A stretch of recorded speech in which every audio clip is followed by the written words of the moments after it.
Thank you, everyone, for coming here today. We're excited to have a whole host of speakers today. So we've got Algo Linux, and from Algo Linux, we've got Ken Alpart, we've got Dan Portillo, and Conan McGinley. And they're going to take turns presenting, providing you some information about Algo Linux. We also have Jeff Holden, who's the sales manager for ADL from TT, and he's going to be putting this on. And if you've got questions, feel free to ask them throughout the presentation. We'll also have some time at the end for Q&A as well. Thanks again. So Jeff. Thanks.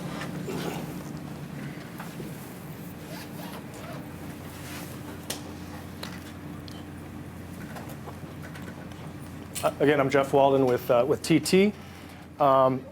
Just going to start out giving you an overview of ADL, and then turn it over to the guys from Algo Links, who are developers of algos in ADL, and they can tell you about what they've found about the product and the services that they're offering. So, who in here right now has used ADL or looked at it? Anyone here? A couple guys. I know you have, Chris. Okay. So ADL stands for Algo Design Lab. It is a drag and drop algo creation tool that's integrated in TT's Xtrader. This is in the new version that was released in March, Xtrader 7.11. And what it attempts to do is to solve the problem through the evolution of proprietary trading. You know, first we went, of course, from pit trading to electronic trading, and shortly thereafter, point and click trading evolved into algorithmic trading. And the challenge has become, we have a lot of traders in the industry that know how to trade and need to compete in the automated trading world of algorithms, and they don't know how to code. So they've had to work with developers that speak a completely different language and try to learn that language and communicate with them. And the cycle involved in developing things is quite long. So we've found that traders can trade and developers can code, but they don't have the trading strategies. And so ADL bridges the gap between trader and programmer. So as I said, ADL is a visual drag and drop algo design platform integrated in our execution platform of Xtrader. So this is the canvas where you can design your algorithms. And if you notice, it's got kind of some different sections. The left side of it is our menu of trading blocks. So they're really icons that represent blocks of code. And so you can drag these icons onto the canvas and then connect them together to form your logic for trading. And I'll go through that a little more in detail in a bit.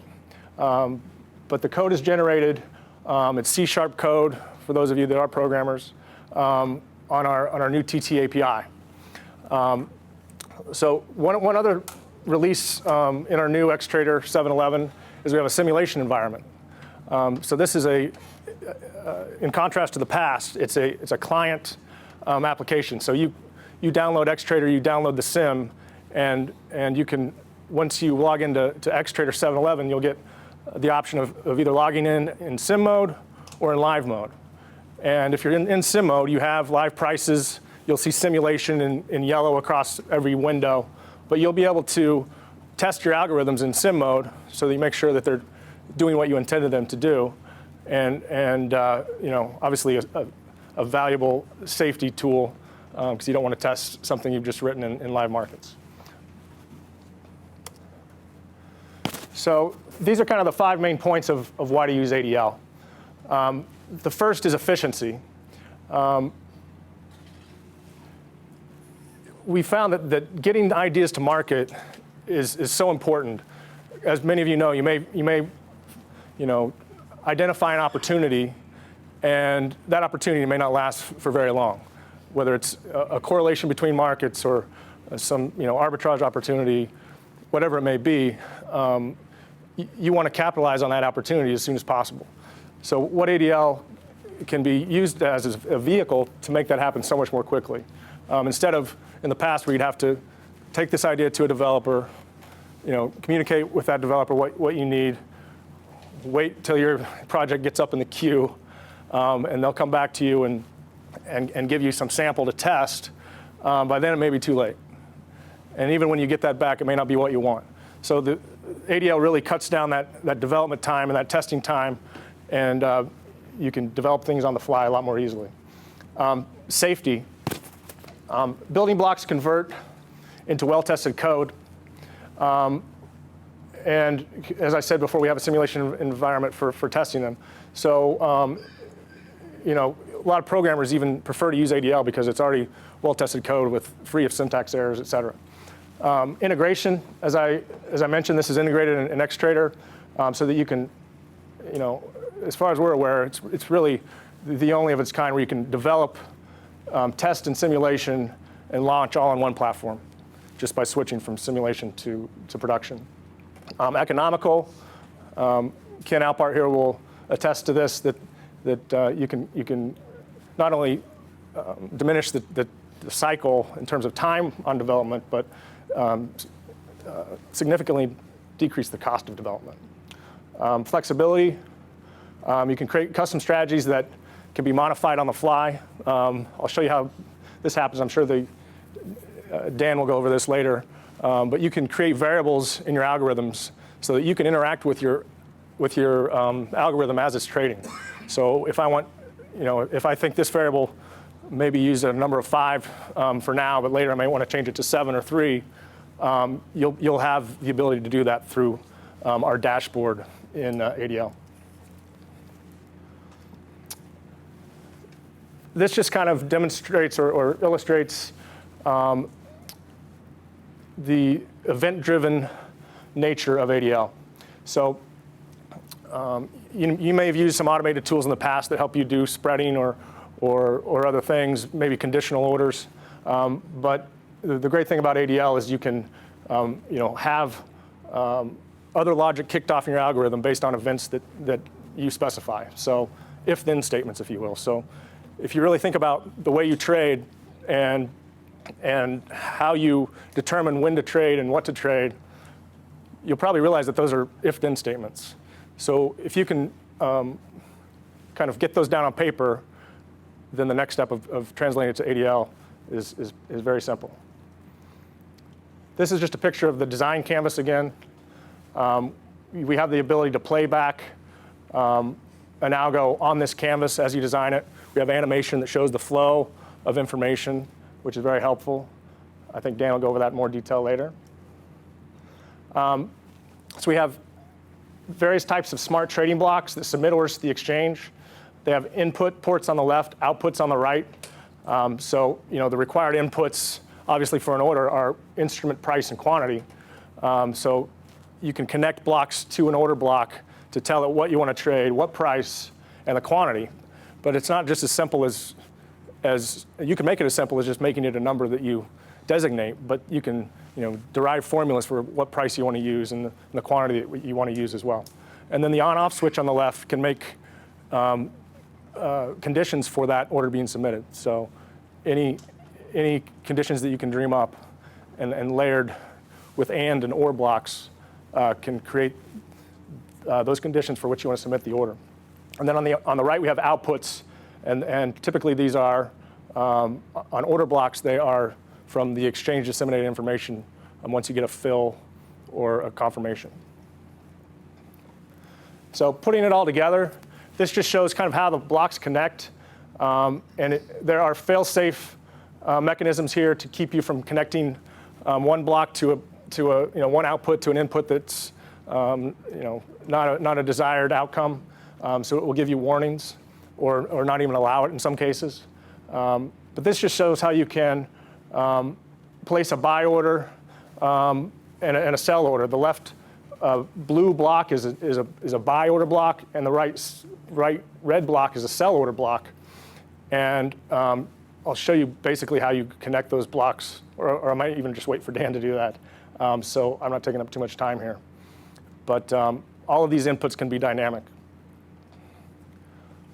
So once you've created a program, then you can save it just as a flat file, and you can, if you choose, share it with other people in your group, people you work with, and you deploy it on a server. So this is a low latency solution where the other piece that's paired with this is the Algo SE. So that's our server product that's at the co-located at the data center typically. And so you deploy your algos on an Algo SE or a server for deploying the strategy that you've created. And because it's fully integrated, you can launch strategies both from our Algo dashboard or from the windows you're accustomed to using in TT, an order ticket or even an MD Trader window. You can save an algo as basically a custom order type and launch it from an MD Trader window like you normally trade. Additional features, any TT gateway that's available through your clearing firm will be available for use with ADL. You can bring in outside data through Excel links. Any data that you can bring into Excel, you can copy and paste into our Algo dashboard. And so these variables, you can make something a variable that will update real time from your Excel spreadsheet. You can create a strategy, and you can just create it one-sided, meaning I'm going to create a strategy with a buy entry and a sell exit. And instead of creating this again, I can just designate blocks to flip for sell, so the logic is reversed. And so if I'm running this out of an MD Trader window, for example, if I start it with a click on the sell side of the ladder, it will start running from the sell side of the algo logic. Risk and administration. All the X-risk tools are still present. All the risk checks are still present through TT user setup for risk and administration. We have a risk block that can limit fat fingers, the order size, position limits, a P&L limit on each algo, so that it will pause the algo if those are breached. There are a lot of methods that these guys can help you out with in terms of making sure that you're not making detrimental errors beyond that as well. Scalability, this is capable of really scaling your strategies. So you can create one algo and run many instances of it if you think it's scalable for other products that you trade. So here's what you need to connect to ADL. The latest version of XTrader 7.11 and an Algo SE. So this is our server product that you see advantage for details on connectivity. But those are the two things that will be required. Something I didn't mention is that auto spreader strategies can be executed inside of ADL. So if you've built a strategy in auto spreader, you can simply import that configuration through an auto spreader block and use inputs to determine conditions for that auto spreader. So you can really add to the flexibility of auto spreader as you're currently using it. So just quickly, I'm going to go through the development cycle, which I think Ken will kind of elaborate on. But now with ADL, you can come up with your idea, build your strategy, and test with TT Sim. Go back and make changes very easily, and retest, and then finally execute, all within one platform.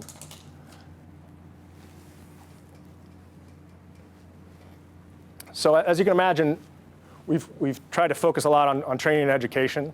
We like to say that this is a tool for non-programmers to be able to create algorithms without writing any lines of code.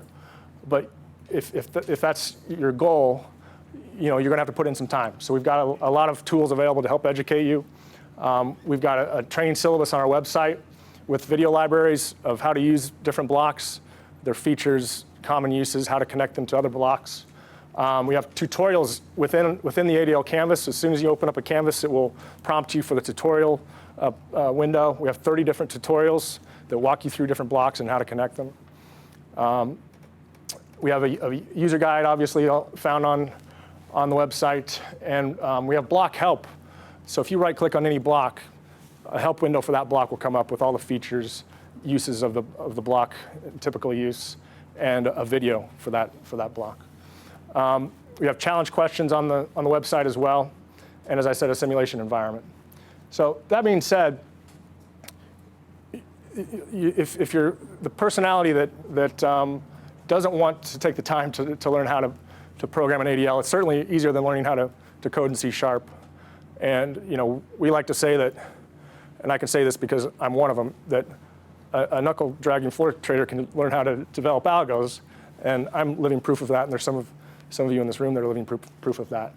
But some of you want to focus on your trading, and still don't want to do it yourself. You just want to have somebody do it for you.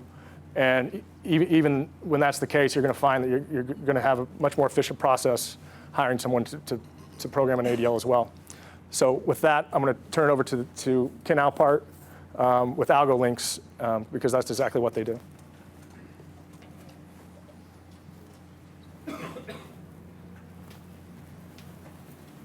Thanks. Okay. Jeff did a great job of describing a lot of things I was going to talk about, so I'll keep it real brief. Reintroduce myself. My name's Ken Alpart.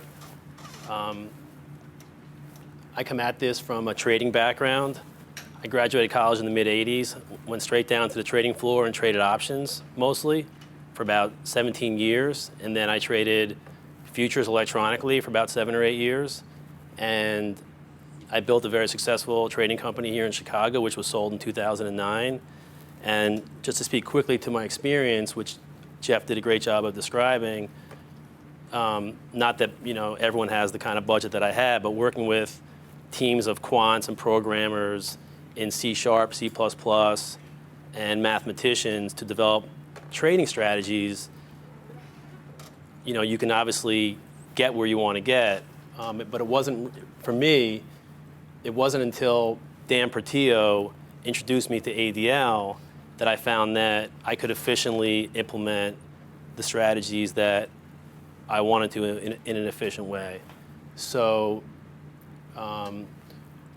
what I had was from working with these C++ programmers, I had these different concepts and ideas that got bigger and bigger and bigger.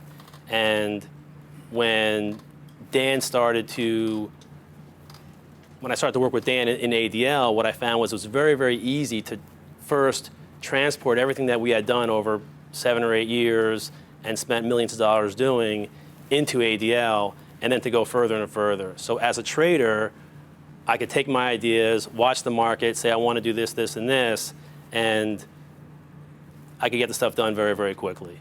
I don't have a math background. I don't have a programming background. I need Dan up here to help me even click this thing somewhat. But most people in this room are obviously a lot younger than me, so you have some, basic coding background potentially. However, I would say, from what Jeff was saying with ADL, just like, how many people in here use TT? Does everyone here use TT already?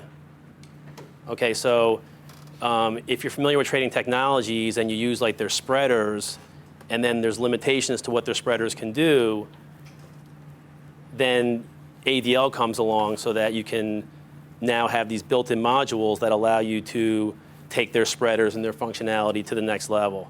However, what I found and what many of my colleagues have found in using ADL, that even with ADL, there's a limit unless you're going to have a significant budget to hire outside people or spend a considerable amount of your own time to write bug-free code, even with ADL, to promote Algo Links.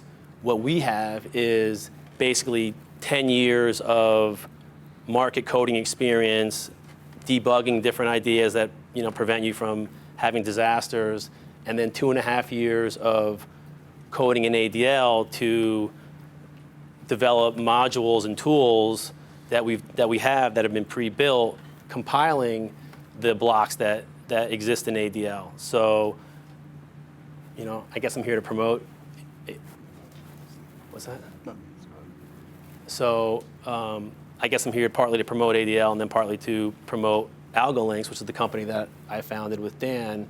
That currently we have a library of many tools that if you want to take a stab at coding in ADL, you can, and I would encourage you to do so.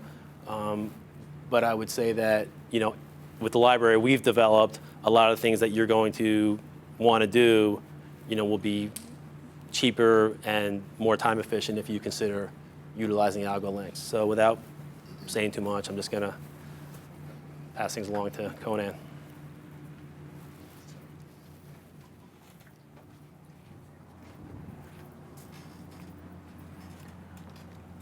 Okay, so I'm Conan McGinley. I work with these guys.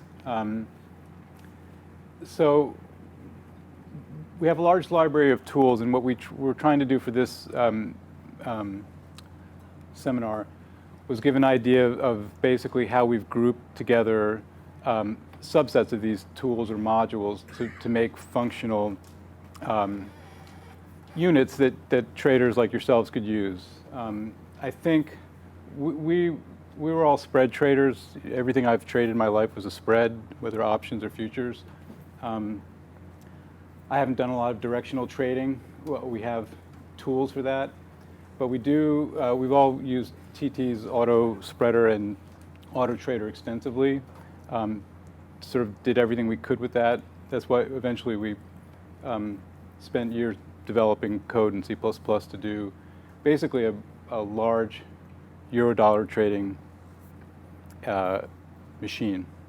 Traded every single contract that we wanted to trade, traded all the various spreads, traded treasuries. And in that time, we thought of all these cool things that we might want to do. Basically, things that would, little snippets of code that would look at market states, market behavior, volume being transacted on the bid and the offer, lien sizes, sometimes trying to get a feel for whether people were gaming the market, what other traders were doing. We had things that looked at the momentum of the market, whether the market was sort of in a steady state, whether it was moving quickly. We wanted to look at all of those things so we could automatically change the behavior of sort of each market. So when we would change, if the market was moving quickly, we might demand a higher lien size on one of our legs. We might reduce the size we were showing to the market. So that's kind of what we did with the Eurodollar engine, and I guess I'll just go over. Let me see. So for the single market tools, we basically have a group of point-and-click modules that you can launch from your MD Trader window, and when you place an order, it will place an entry order, and it will place a stop order, and it will place a target order. And what's a little different about what we've done is that every single order can sort of be intelligent. So your original entry order, you can either choose a specific sort of type of behavior, or the behavior can be actually dictated by what's happening in the market. So you may decide to bid like you normally bid. You bid for a 50 lot. You may not show any size at all and slowly snipe at some reference price. You may have a ramped up iceberg order where you bid for a 10 lot, somebody hits you on a 10 lot, you bid for a 20 lot, and then a 40 lot, whatever your size is. You can have a reverse ramp. You can sort of do anything you want with how your order gets filled, or how you choose to have your order get filled. You can actually have your order pull back, sort of squeeze for a better price. If you don't get the better price, it will actually then sort of turn on sort of a stop. So your initial buy order is really just a reference price, and given that reference price, you can sort of dictate any behavior you want, and any behavior dictated off of market conditions. Now, once you've bought something, then you'll have a stop order and a target order, and both of those orders can actually move with the market. So suppose you can have a stop that needs more than just a single price fill at the stop price to be filled. It might need two fills. It might need a certain amount of volume. You might actually start piecing out your stop instead of blasting the whole thing out. It can look at actually the market state. It can look at related markets and fill you accordingly. If the market starts going in your direction, the stop can be turn into a trailing stop. It can follow your order up. It can follow your order up based on time. It can ramp up as you get closer and closer to your target price. It can actually get closer and closer to the current price in the market. So we call those smart orders, and so we have lots of different sort of smart behaviors that can be attached to any type of order, whether it's an entry, a stop, or a final exit order. So that's it for the directional trading stuff. We'll get back to it in a little bit. Oh, keep move the slide. Okay. Okay. So one of the things we use a lot of, and we've incorporated into our models it's a little different from, say, AutoSpreader, and which is a lot easier to do in ADL than in C++, are these metrics.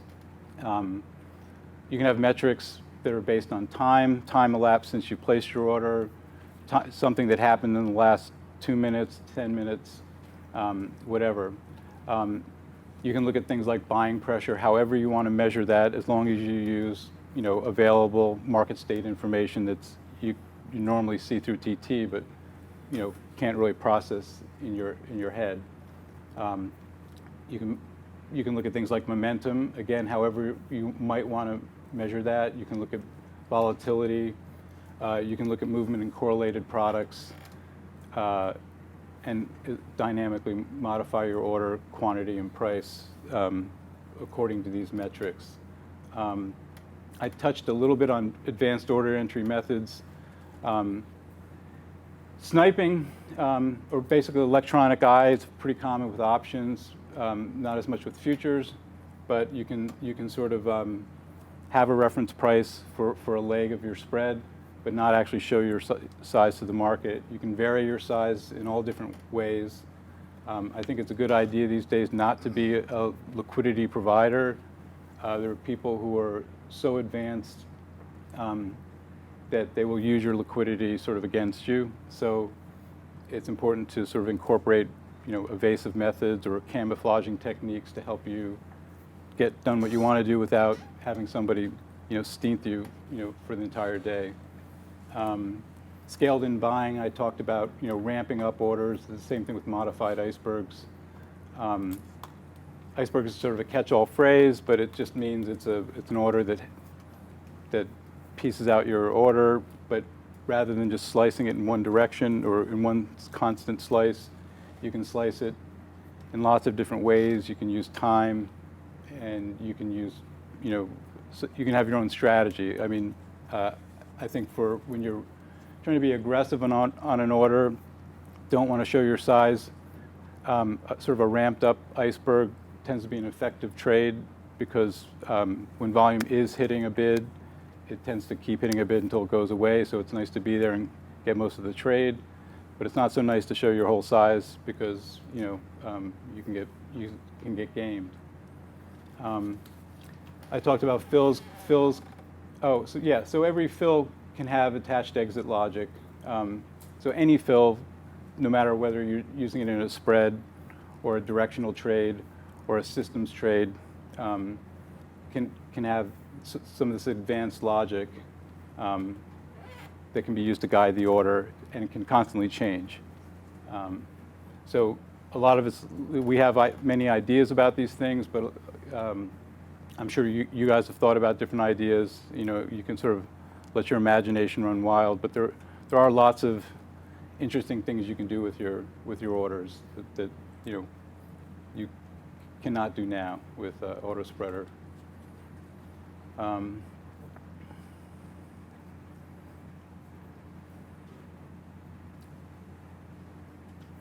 So I guess I talked about this a little bit. Spread order quantities and prices can be dynamically updated depending on data from metrics in a single leg or the spread value. Quoting and hedging tactics for each leg of a spread can be customized and dynamically updated based on data from metrics. So again, that's it's just sort of a repeat of what I just said. And then spread values can be imported from Excel models to determine prices to be worked while the algorithm uses market data to determine how best to enter the trade. I think this is a really important feature. It has to do sort of with strategy and tactics, depending on what your trading style is. But a lot of what we've done is very tactical, which I think is becoming increasingly important. But normally, the strategy for most of us is, hey, for whatever reason, you like to buy a spread at one price and you like to sell it at another price. A lot of times, you sort of make judgments about, say you're in a relatively liquid or volatile spread. Spread drops in price, and you say, well, this seems like a pretty good level, and it's the lowest price of the day, it's the lowest price of the week. Some relationships changed. I think it's a good level, but it's not like it's written in stone. It's kind of a level you'd like to start doing the spread at. So you can use tactics to kind of sniff out the market. In other words, you want to get the spread done. You like this general area, but the spread may be trading 10 ticks lower in the next 5 minutes. So it would be nice to have an algorithm that sort of felt out the market, that did sort of all this legwork. It could even try different strategies. It could drop back from a reference price as it got filled. It could change its behavior. If it wasn't getting filled, it could change its behavior to be more aggressive. These are relatively easy things to do in ADL. They're not really available in most other places. But at the same time, you can use Excel to inform your ADL algo. So sort of any other model that you might have, or any statistical system, any technical system, any sort of indicator that you might want to use, or any sort of advanced math, or anything you can think of, you can use Excel to sort of guide the strategy of your trade, while ADL really handles the tactics. And I guess the important feature is that once you get used to these sort of groups or baskets of tactics, you begin to gain a sense of when they're good and when they're not, like which groups of tactics. It's like being on a battlefield. You don't know where the enemy's coming from, but after lots of experience, on the battlefield, you know that certain responses get results and certain responses don't get results. So one of the things we like about this sort of marriage of Excel and ADL is you can balance strategy and tactics. So.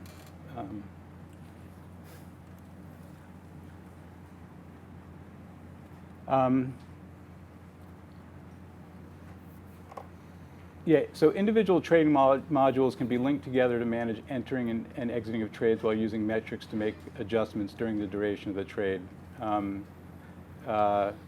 You can sort of hone individual models, entry and exit strategies, and as you gain experience with like these types of tactics and things I was just describing, you can sort of link them together in more complicated systems, especially if you're doing 3-legged spreads, 4-legged spreads, or any kind of arbitrage, sort of semi-basket trading kind of things. Those things are easily done. This is another thing. Core positions can be scalped while a price trades between the final target and stop price in order to make money off of micro volatility. This is actually another interesting aspect of what can be done because I talked earlier about directional trading. You have your entry price, you have your target price, and you have a stop. There can be a lot more to that period between when you either exit the trade for a profit or get stopped out. And most traders handle those things by hand. You buy 100 futures, say I'm going to scalp around, I think it's going up. But by having a formalized sort of algorithm that trades in a certain way, in a certain method, in a certain amount of time, you begin to see what type of method works. You know, I think most of us just have gut feelings when we trade. We don't have formal methods for certain types of trades we do, and while it's nice to sort of retain that gut feeling, this sort of sense that you have a feel for what's going on, I think that certain formal methods create a lot of clarity in what you're really doing and what's really happening in the market. And they give you feedback pretty quickly because you can see if they're not working, if they're working or they're not working. When you do things by gut, you don't have this sort of feedback loop. It's just again, it's just a vague sense that something works or doesn't work. So this is something that we do. It's very useful.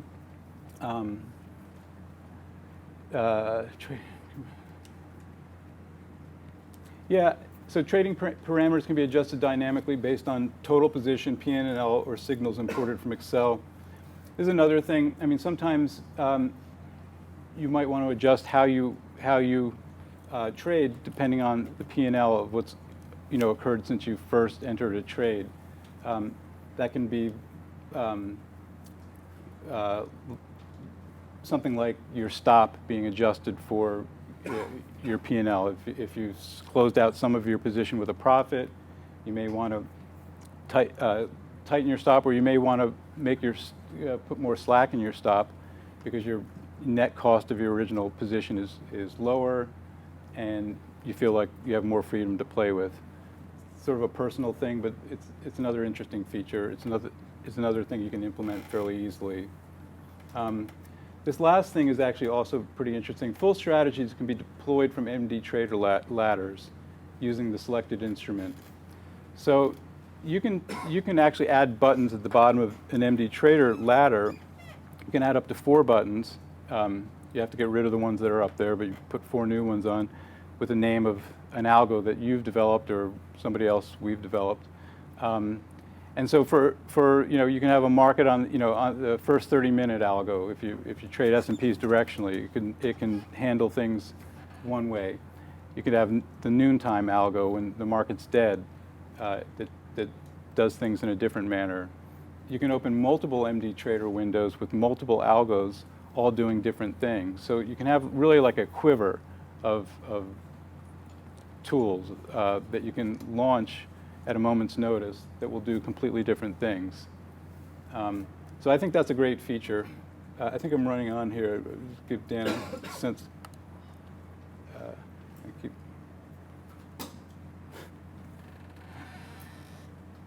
Okay. Go get him.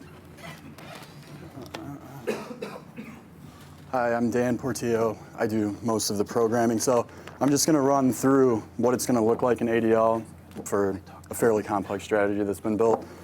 So this is like the top layer. These are module blocks. There's tons of code inside of each of them. You can see all the connections. And I'll just kind of like run through.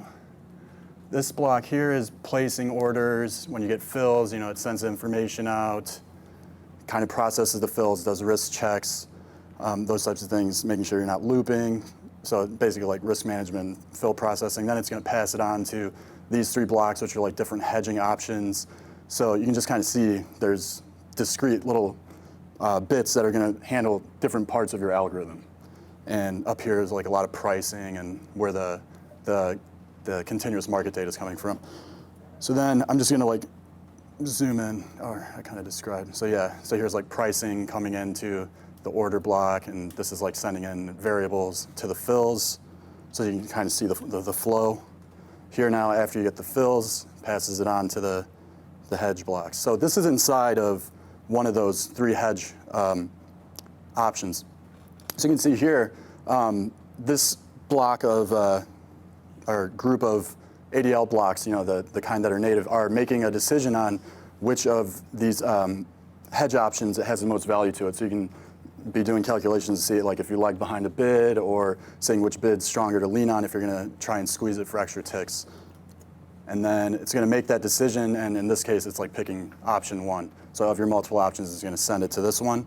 And then inside of that, this is actually the final part that's going to do the last leg of your hedge. And so you can see this was a module inside of a module of the entire strategy. So as you're going through there, there's a lot of this code. And that's kind of what we're trying to offer, is these modules from that first level. And we'll take those, your enter logic, your fill processing, your exit logic. Sometimes the next layer above that is a continuous market cycle. Like if I buy here and then I sell them back out, do I buy them again? So like each of these layers gets more and more complex. ADL itself is taking away the risk of making programming errors on the level of code. A lot of what goes on here with these modules is they're already tested to make sure that they don't make mistakes on a little bit higher level of execution, more the conceptual level. So we have these blocks that are well tested, we know they work, and then we link those together to make like an even more complex strategy. So with that in mind, I'm going to move on. I've got a couple example algos with videos so you can see them in action. The first one is kind of what Conan was describing, a bunch of those things put together. It's actually launched from the ladder, so this could be something, I don't know, maybe you're sitting there, the FOMC minutes come out, you're looking at Bloomberg, and you're like, I want to buy, I want to stay long. But that's where the MD ladder entry is very useful, because you can just like click your quantity, your price, but then it's got like the way you're going to exit already pre-built in, it throws in a stop for you, but it's much more complex than that. So, it's got OCO, an endpoint and a puke point. This one's going to kind of tear out of the selling, kind of like take money off the table. But until it hits its final exit point, it's going to be able to buy some back and do the micro scalping that Conan was discussing. So I'm going to go ahead and run that and just kind of talk through what's going on during the video. Okay, so it started. So here is I'm actually picking the order and placing the quantity. So 20, I'm going to buy that price, and then it's going to load all that exit logic I was describing. So you can see, as I incrementally get filled, it was putting out those offers. Those are the first 2 prices it's going to try and sell out. The third one is quite a bit off. I put it high just so, because if it gets filled, the algorithm would be done. So just for the sake of the demonstration. So you saw it got filled in 5 lot chunks. When each of those was filled, it already had like partitioning for like, the first price target, second price target. As they got filled, it was actually, I think, putting out like 1 at the first level, 2 at the next. And so it's actually got like iterative processes where it can keep track of like tails, so like if I'm going to do 1 and 2, but it's really like 1.3 and 2.4, it does the appropriate rounding. So in real time, it's getting as close to the ratios you want. So that was kind of going on as you got filled. And you can see with each fill, it starts throwing out those bids. So like with the first couple, it put 1 and 1, and then as it got a few more, it got them exactly where they wanted to go. So it's trying to scalp here. It got filled on that level, and it's putting in new bids. So it's going to continue to offer the scale out prices and make these buybacks for the scalping until you hit one of your 2 endpoints, like in a normal OCO. But in between, it's going to do all this other stuff. And so here we got filled. That was pretty rapid, and you can see it throws out these buybacks. And there's going to be a little bit more. I think it's going to come back down to buy some of those back in. There's just a recenter. Sorry, that was kind of abrupt. So if we get these buybacks, and that last target's like way up there.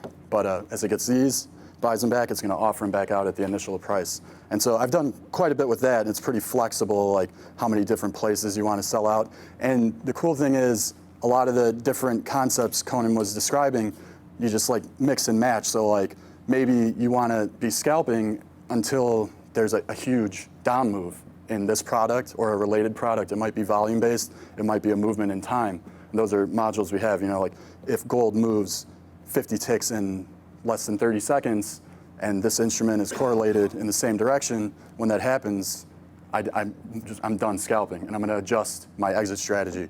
And so a single event can trigger a dynamic like set of updates in many of your parameters. So it's linking all those things together. So here I'm just showing that's the list of parameters, like the different quantity percentages you're going to do at each of your target levels, what that is as a percentage of your final target. So I'm going to move on to the next one. So here, this is going to be, it's similar because, a single market has all those metrics to make decisions, but then when you're doing a spread, you can look at each leg and use the same information to like work one or the other. You can look at the metric values against the spread as a unit. So here, it's going to be working icebergs for the initial entry orders. There's going to be a point where there's a momentum indicator, which I was kind of describing with gold in that scenario. If there's a selling pressure, it'll stop working the bids. Because basically with spreads, a lot of it is trying not to get hung. In a single market trade, that's not really an issue. But it's all about not getting lagged. You can have a good idea, and you back test it, but then if you get lagged and you miss, and then you have to puke 10 ticks, it doesn't matter. If your profit margin's fairly small, that becomes a big deal. So yeah, there's that momentum, really something to help keep you from getting lagged. Another thing, which if you really just want the spread, but you need to get a lot done, you can have it take what's there. So say sniping, it's not really going to quote, so you're not exposing yourself to a quick down move that might get you hung. I've done this before. I'll be stacking at 5 levels, and then there's a huge move, and I get legged on all of them. I've just got a ton of futures, or my first leg on it, I don't get the other. So this is designed to make sure that it gets the first few units of the spread, and then it'll move on to the next. So if you have 1,000 spreads to do, you're not going to want to work 1,000 like just there, because the leg risk is high. Okay, so we'll go ahead and start that. So this I'm just going to show the entry side, and then there's a video for some of the exits. So you can use stop orders and iceberg orders as order types in these algos. So right now, initially I'm just working like I want to do a 2-lot, but I'm only disclosing 1. Right now in the parameters, I made it snipe mode on the first leg, so it will not work the first leg. Sometimes if that's how you want to do it, maybe one's more liquid than the other. So I'm turning off snipe mode, and I'm turning on a real sensitive momentum indicator. So first I did it on the bid leg, and during the demo, the market's going to pretty steadily move up, so it's going to continue to bid. And then, so I'm going to go turn on this sensitive momentum indicator in the offers, so if the market continues to move up, it's going to lay off offering. So you can see during the 10-second period, it had been moving up. It's really sensitive for the sake of demonstration. So you can see it like coming in and out, and but staying bid. So that's kind of what I was describing, just so you can kind of see that in action, And yeah, so if the market were to turn, it would be offering more aggressively than bidding. So move on, and the next video's got some of the fills for that same algorithm, just so you can see how it's going to do that in chunks. Here also, you can, like Jeff said, you can actually build the spread with auto spreader and then launch spread orders, or just like input the prices on that same spread order ladder. So here, I think I'm sniping both legs. I'm only working the first one, so I'm gonna enter the first leg only. So right now it's running, but it's sniping, so you can't see anything. And I think I'm gonna go grab the window, and it's gonna start getting some fills. So the first 6 went off, so you can see 6, 6. And I'm just going here to show that it's running, even though you couldn't see orders. So there was 5, and it's gonna do them, so you can see like it's filled on 1, then 4, and then it does the others. But I was working a 60 lot, so I didn't have to have 60 in the market to more safely get my size off. So I just kind of want to show that. So it's really about reducing leg risk in these examples I was showing. And I think that's the last slide for that video. So yeah, we just wanted to give you an idea of the tools we've built, and there's quite a bit of stuff. I didn't really, I couldn't have time to go over everything in detail. Just wanted to give a few ideas to spark your interest and show those fully integrated units. And neither of those two is as huge as the diagram I showed. That was like one of the biggest things I've made. But I just wanted to give you an idea of the scope and the complexity of it. The ideas are there. I'm sure there probably wasn't anything I talked about in the last few minutes that you couldn't comprehend or write down on a piece of paper and make sense of, but getting it out there is much more difficult. Any one of those things might be, something that you can do, but putting it all together is kind of difficult. So, yeah, that's it, I guess. So, questions and answers. I'm just gonna sit over here. So I think we're going to do a Q&A here. You guys can ask us any questions you want. If you want to review anything we talked about, just raise your hand and we'll do the best we can. Yeah, can we do back testing? No. Because if there's two systems, I don't know which one becomes the best. I want to know on, best system, kind of which one, so you can't do back this way. Yeah, I mean, I think Jeff should. So currently, we do not have backtesting as part of ADL. Oh, let's get closer But you together can so test they can in hear live that. markets through Everybody simulation. sit next to him. So forward testing, if you will. Here, Jeff. Just so I oh, can yeah, I'm give sorry. them yeah, you're The there. question was, can you do back testing? Yeah, the answer is no, but you can test in simulation and test forward, and you do get P&Ls in simulation. Not that depending on the strategy, if they'd be accurate or not, depending on the order types and things like that. But we have had requests for back testing, obviously, so it's something we're considering down the road. But at this point, this is phase one.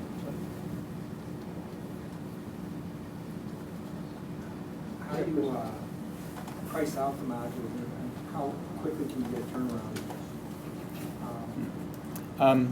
Well, in all honesty, we were hoping we can turn around modules very quickly. I mean,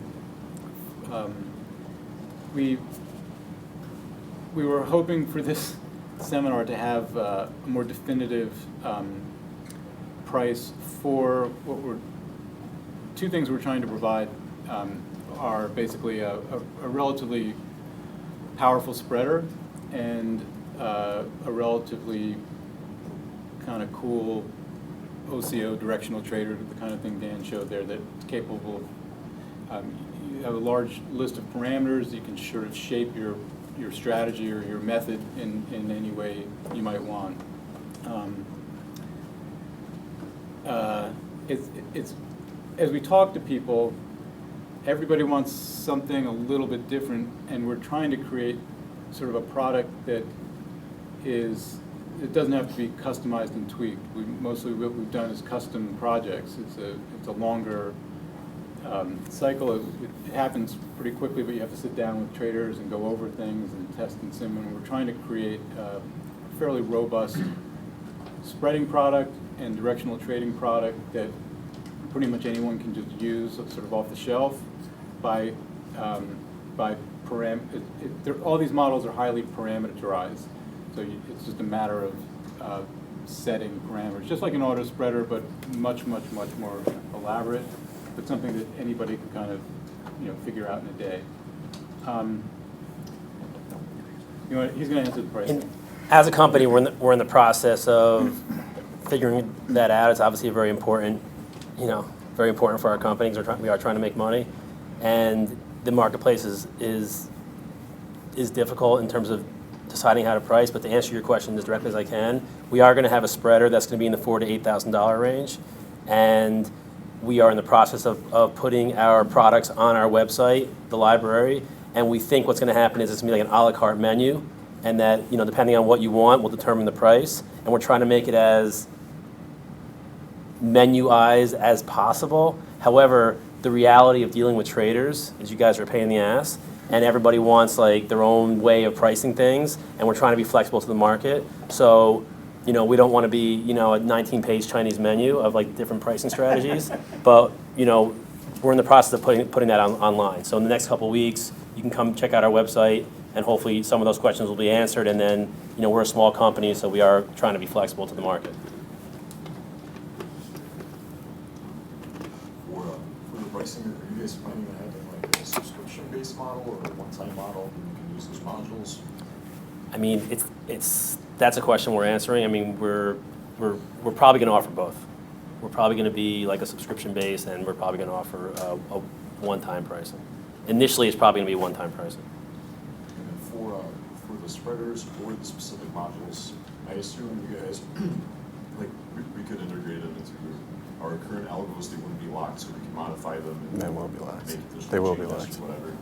No, that's the modules are going to be locked, so it's. I mean, depending on what you want to do with your existing stuff, it's going to be delivered locked. I mean, that's how we're going to protect, the proprietary nature of what we have. But they're, depending on what you want to do with our locked. We've discussed that because I mean, I've been on the other side of this as a trader, talking to programmers, hiring consultants to build stuff for me where I thought I had these, proprietary ideas that no one else in the world had. Turns out that I didn't. But most traders think they have things that are a lot more proprietary than what they actually have. So when it comes to, having that conversation, that is something that, there's going to be the ability for traders who buy our products to take them and utilize them with what they already have. However, the code's not going to be open.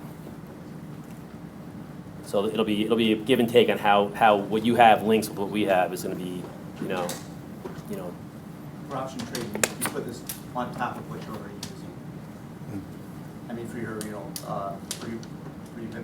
values and execution, right? Or It's mostly or should we say execution pro-op? based, Put this on yeah. top of pro-op, for example, right? Well, Or does it have its own? no. Well, here, I mean, okay. There's a company we're currently talking to, which is not Pro-Opticus, about how to integrate what we built with, what they built, and that is, Options trading. it's not there yet. But it's going to take.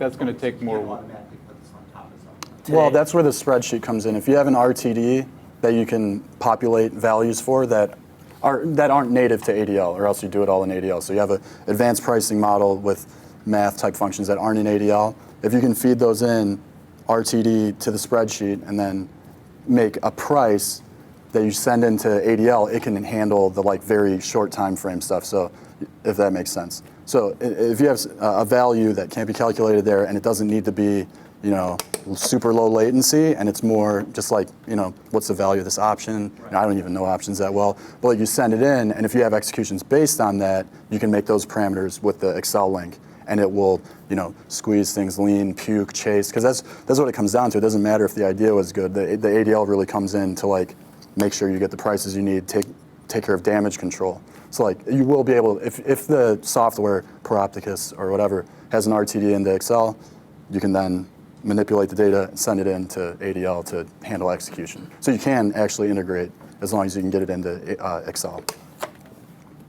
That also kind of goes for certain things where certain charting information where ADL doesn't have enough storage of data for certain technical things. If you can send in discrete values from Excel that you may be pulling in from your own database of prices or something like eSignal or whatever, some charting service, you can do the same thing. So there is quite a bit of flexibility. Another thing, if you take in values from Bloomberg and you have some sort of algorithm that makes trading decisions based off numbers, like you create parameters and read the text of Bloomberg, you could then send what you're going to do to ADL, if that helps.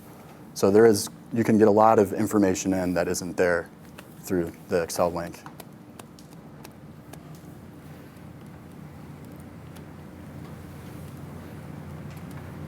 If there's no other questions, I want to thank AlgoLinks for sponsoring today's seminar. And I want to encourage everyone, as well as Jeff from TT, I want to encourage everyone to go to the AlgoLinks website, go to the TT website, and read up on ADL as well as AlgoLinks products.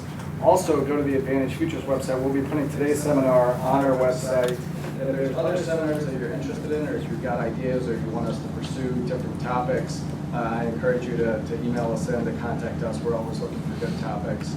Our next seminar will be June 12th, and we're featuring Luke Putnam, who's the chief economist from the CME, and he's going to be talking about his economic outlook for the rest of the year, as well as 2013. So thanks again for attending today.